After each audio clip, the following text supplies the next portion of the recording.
Amasan All India Radio Thadou program ngaicheh paka Yesu Krista menin salam kahin pe na hi tunin Tehse ho sasah dingthua holim na ding phat pa kamu je ahin phat pha ipipa pathen ka thang ve na hi masang lai jap chun kaloi ho mi to si khat amin chu moyon sing hin amana sei chu Manipura thinglang mi ho la hin na chi a hi le akhomi ho chu na thu ananun sa no ma hi le kuki ho hi wa hi le hausapa ga holin lang hausapa chu ki mu pi in lang hausapa chu na thu jo a hi le khopum pi chu na thu jo hi ta ma ho ko man si a hi le akho wa chun hausa yong hol hi in ko yong hol hi in le ka them pen ga holin a le ka them pen pa chu na ki mu pi a ama chu to na ki hole ma na thu jo a hi le khopum pi chu na thu jo hi tai tang khul hola na si a hi le hausa yong hol hi in le ka them yong hol hi in pastor pa ga holin pastor pa chu na ki mu pi a pastor pa chu na thu jo a hi le khopum pi chu na thu jo hi tai ti in to na in an se adi na ta yong amin ahin pathin na ka hin to na hin ka hung experience le ka hung mudan khat chu iso piu na go hin ho na tong ho aza bolovin iso piu mai ti ho hin Tehse upa aza bolun mi hon wangan ho na tong ho jong zalo Tehse ho jong zalo ani ni azalo ilung han ting le iti Tehse hi na nge bet thala ding hi chu ti ho po hi ka su in inei jivin ain bible event na hele thempo le khabu bungsom le bungko chang som thum ni akhun nangma Tehse lukang masanga nadin te ding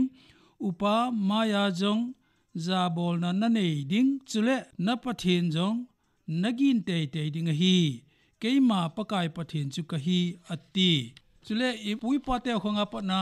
Tehse za lo chi hieng povin ipui pau khan khwa hong ki sei khat chu khochung ke ho na ham upo ho ke ho na ham ai lo le hon khat ke ho na hama ki ho na hum teng le atu panding chu chapa hon panji lo wa hi au pa do mina pat ji hi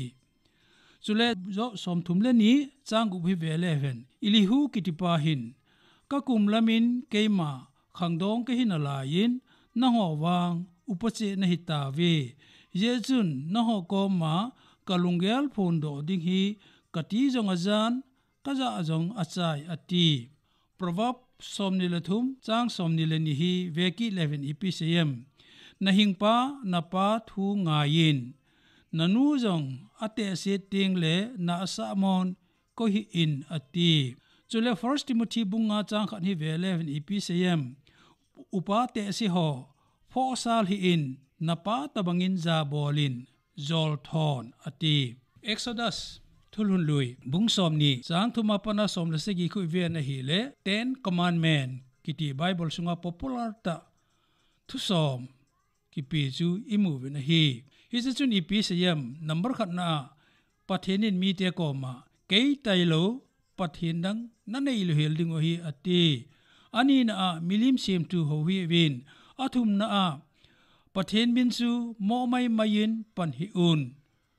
ali chan na cholnga ani kho geldo jingin anga chan na chu leise na nahin kum kho aso theina dingin nanu na pa ja bolin gup chan na tul than hin sagi jon pan hi in gate gu chat bol hi in ko thudi lo sa khin pang hi in som na pap se in ti hi ahin ive na hi le thu som hi hop nia hop ki the hi in khana pana li sung hi mi hemin pathin ko ma i bol diu duty akiseyin nga apana som hi mi hemin mi hem chunga mi hem ko ma i bol diu duty kisei imu ve ya chun mi hemin mi hem ko ma i bol diu duty hola ama sapen chu nanu na pa za bolin ti hin Hiche jong hi nanu na pa za bolin ti achuna ki cha yeng pon thu tep ajaw kin alai se nin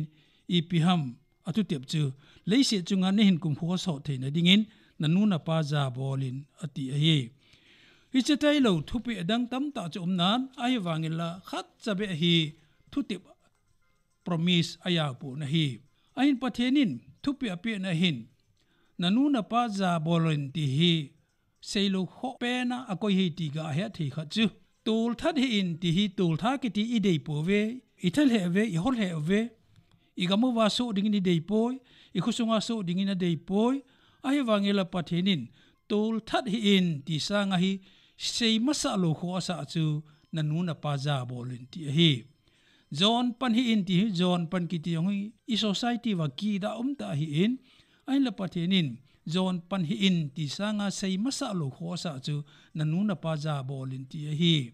guza ki ti hoi I hol he evin in sunga hung lu di yong I dei pon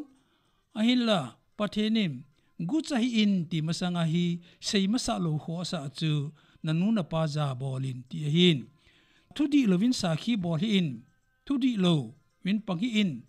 ti jong hi sanga sei masa lo pathenin kho sa chu nanuna pa za bolin ti hin asom chan na chu pap se hin ti hin pap se even a hi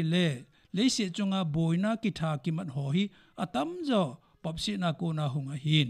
a hi wangin la pathenin pap se hi in ti masanga hi sei masa lo kho sa chu nanuna pa za bolin ti hi bolin jong efisi bungu sang khana pa chang thum khu ive na hi le nanuna pa za bolin ki ti hi thu tep to go ma thu pe masa hi ati mei te hon I pi sei vem inu ipa hi mina ki mu pathi na hi ati ve Sule mei te hon sei kit khana su wa noi pumpi sangin kanu agi zon wan lai zol sangin kapa asang zoi ti ge ya hi nu la pa za bol hi ye chun Hiche radio nga yo se ka su pite ho ching kisa them kisa in nanu na pa anasim mo ananu si khan na te Hiche su pathin ne na dei mo pe na hi e hola hin pathin thu sei ka hi tia anu pa ta ke holo wa pathin thu sei ya wa le yong ki na lai se nei Hiche su pathin de hi poi ye chun ke yong tun upalam ka hitan ka hin mudan ta chu anu li so sa apa la se sa apa lunghan sa kite hoi in chen num ta cheng ve ahin khowa khangthah ve a hau thei ve a pha thei ve ti hi ka hung za khabe se poi ye chun pathen ho di ta ho ding ti wa hi le inu ipa iza bol nga yin izen jing o nga yin isasa jing o nga ye he chu ikin pi pe no hi ka ki pa e angai hla jo si pathen in pha thei bu ta